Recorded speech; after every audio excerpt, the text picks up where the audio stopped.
మనం ఏం అడుగుతున్నాం? నువ్వు చెప్పినటువంటి హామీ, నువ్వు ఇచ్చినటువంటి హామీ, నువ్వు ఏదైతే చెప్పినావో ఆ మాట మీద నిలవడమంటున్నావు. అంతేనా?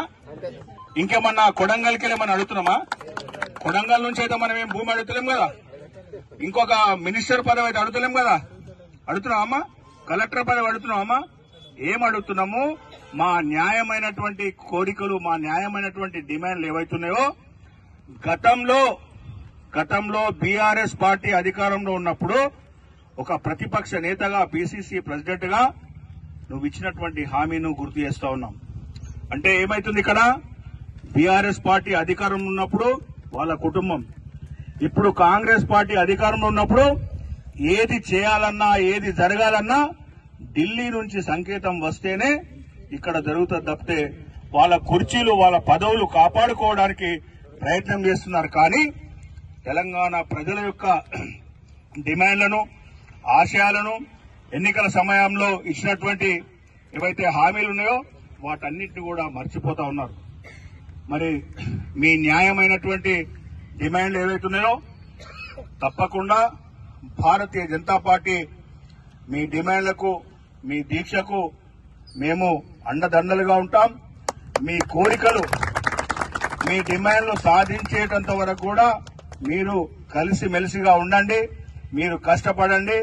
మీకు వెన్నంటిగా ఒక పెద్దన్న పాత్రగా మీకు పోషిస్తాం. తెలంగాణ ఉద్యమంలో, తెలంగాణ ఏర్పడంలో మేము ఏ విధంగా పెద్దన్న పాత్ర పోషించినామో మీకు మీ సమగ్ర శిక్షా అభియాన్ సంబంధించినటువంటి ఏవైతే డిమాండ్లు ఉన్నాయో, మీకు రెగ్యులరైజేషన్ విషయంలో కావచ్చు, మీకు రిటైర్మెంట్ విషయంలో కావచ్చు, ఇంకా 10 లక్షల బీమా కావచ్చు, ఇవన్నిటి విషయంలో మీరేం గొంతమ్మ కోరికలు కోరడం లేదు. రాష్ట్ర ప్రభుత్వం యొక్క ఏవైతే కండిషన్స్ ఉన్నాయో అందులో మిమ్మల్ని ఇంప్లిమెంట్ చేయమంటున్నారు. వాటిని మాత్రమే మీరు అడుగుతా ఉన్నారు. తప్పకుండా మీరు అడిగేటటువంటివి న్యాయమైనవి, చట్టబద్దమైనవి. కాబట్టి ఇందాక సోదరుడు చెప్పిండు, ఎంపీ గారి దృష్టి కూడా తీసుకెళ్తాం.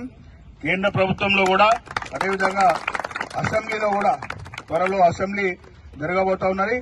అసెంబ్లీలో కూడా మేము చర్చింప చేయడానికి మేము ప్రయత్నం చేస్తాం. కానీ మీరు మాత్రం యూనిటీగా ఉండండి. మీ సమస్యలు సాధించేటంత వరకు కూడా మీరు కలిసిమెలిసిగా, కలిసికట్టుగా ఉండాలని చెప్పేసి నేను కోరుతా ఉన్నాను. మీ సంఘం నుంచి ఒక రిప్రజెంటేషన్ తీసుకొస్తే తప్పకుండా ఎంపీ గారికి సమయం ఇప్పిస్తాం. అవసరం అనుకుంటే ఎంపీ గారిని కూడా ఈ టెంట్ కు తీసుకొచ్చే ప్రయత్నం చేస్తాం. పార్లమెంట్ నడుస్తా ఉన్నది. పార్లమెంట్ నడుస్తున్న సందర్భంగా మరి